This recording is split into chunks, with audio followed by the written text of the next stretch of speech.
And right now I'm joined by a man at the center of Georgia's plan to fight back against that FBI search, Fulton County Commissioner Marvin Arrington. Thanks for being with us, Commissioner. I understand you are looking at any and all steps available to fight the search warrant. So tell us what that looks like. Well, thank you so much for having me. Glad to be here with you today.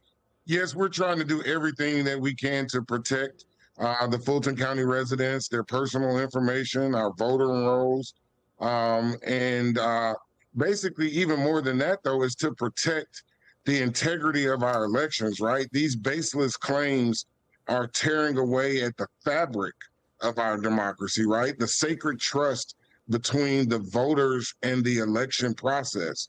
And these baseless claims are just that. They're absolutely baseless. There were 3 recounts. There was an independent audit by the Republican-led state election board.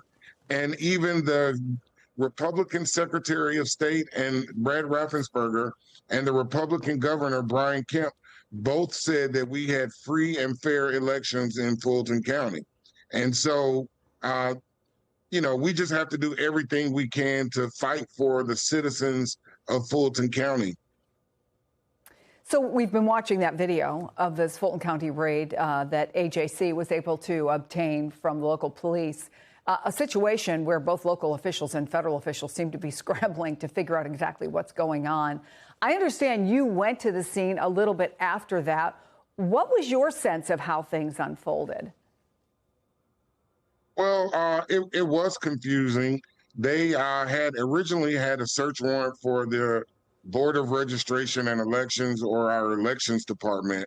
However, since these records are from 2020, the clerk of Superior Court is the custodian of the archives from the elections department.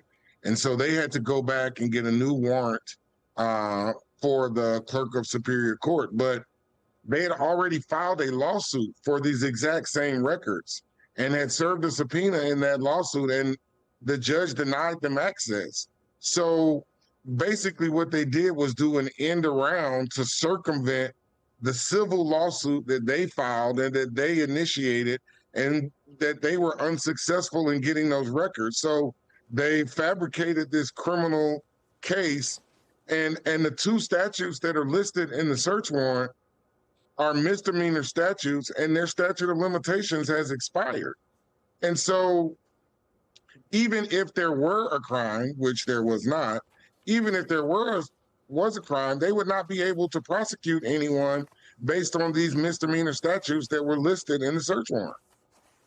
I want to ask you about the president's remarks about nationalizing elections.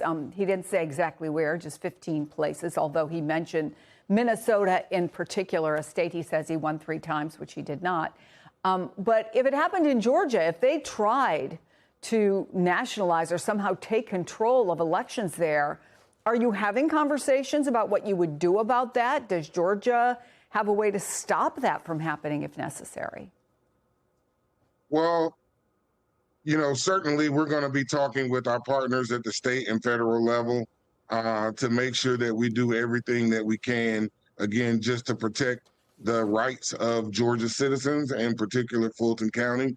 I don't know, it's hard to predict, right, what he's going to do or where they're going to go. But one thing I can tell you is that those ballots that were collected from Fulton County show that he did not win the 2020 presidential election. He lost by 240,000 votes in Fulton County. Joe Biden received 73% of the vote, and Donald Trump received 26% of the vote.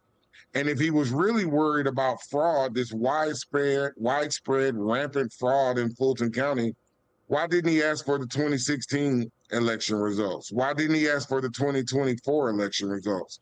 I would submit to you it's because he was happy with the outcome of those 2 elections, right? We've held 17 elections since the 2020 presidential election. So, he's not asking for any of those records. He's only asking for the records from the election that he lost. And so that is troubling to me, and it should be troubling to all Americans. And he's just tearing away at the fabric. I mean, this is a full frontal attack on our democracy. Fulton County Commissioner Marvin Arrington, thank you for your time, sir. Much appreciated.